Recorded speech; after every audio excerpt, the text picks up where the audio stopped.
There's no better person to analyse the last 12 months in the Eurozone than Prettre from Credit Suisse. He's been speaking to Dukas Copy TV on a regular basis since early 2010. So thank you for joining me in the studio, Hervé.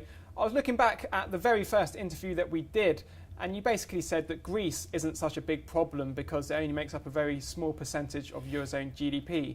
Is it an indication of how badly the whole Eurozone crisis has been handled by Europe's leaders that it has become such a big problem? Well, thank you for the invitation. So as you mentioned, I might not be the best person to talk about that. True, Greece is 0.9% of the European GDP, and if European banks were doing terrifically well, or at least better, even in, just like the US banks, we wouldn't be there. The problem is that you take the Greek situation towards some weak European banking system, plus the contagion effects from Greece to other countries after investors have been disappointed by the settlement in the Greek situation. That's the whole problem. We can say that really the authorities did so poorly in terms of managing. These are political decisions. They need time. Plus, Europe has not changed so much in terms of political leadership in the past years. And as a result, France and Germany can't decide for the whole zone. You need 85% of votes to have some major changes in treaties. So the process is by itself slow. Greece made its mistakes when Papandreou at this time promised to raise taxes, promised a huge privatization program that would settle the issue and bring the country back into a surplus from a 10% deficit. He failed, and he knew he was going to fail, but anyway. So the responsibility of Greece not able to cope so quickly with the problems, plus the by sense slow reaction of European leaders because they can't move forward because of the treaties, made investors who are much more hectic than politicians jump into Portugal, Spain, Italy. There are even rumors about France, as they know that the problem might take time to be settled. But we can't really say it was a mismanagement in 2011. Sorry. I remember also when I was speaking to you a really memorable quote which you said that Europe's leaders can only move when they see a clear and present danger. But the clear and present danger has been obvious for a long time now. So why haven't they come up with a cohesive solution to the whole mess? Well, I don't fully agree. I think the clear and present danger hasn't come yet, and therefore the Germans have not yielded to President Sarkozy's request of having an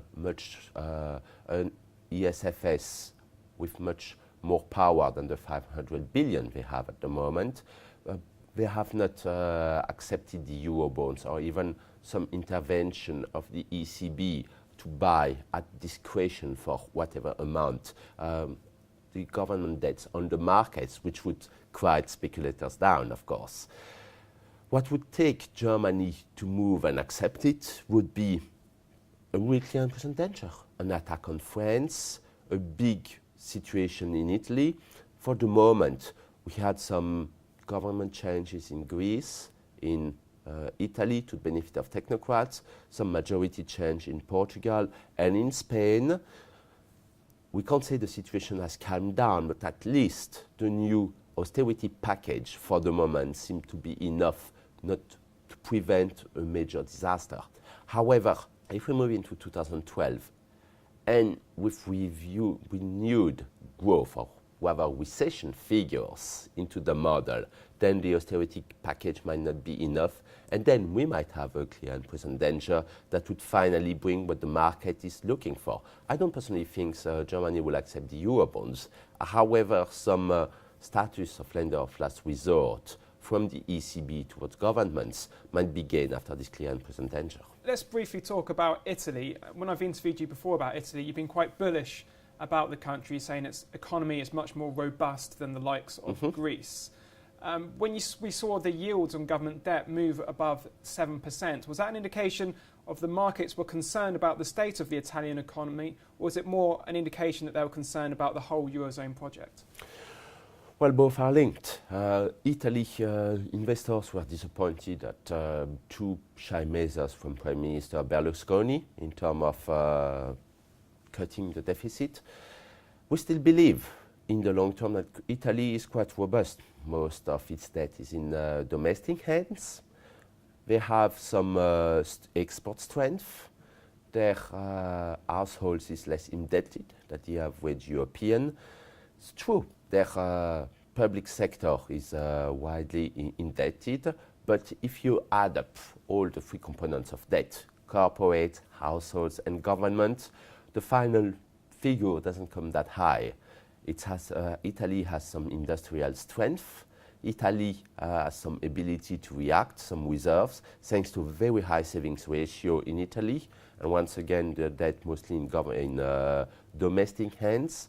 Italy is not in such a bad situation as, say, Greece, but even Spain or Portugal, particularly on the export side. Well, how do you want to revamp competitiveness of Greece with such low export? Export is only 20% of the Greek GDP. It's much higher in Italy. As a result, we are in the long term more bullish about Italy.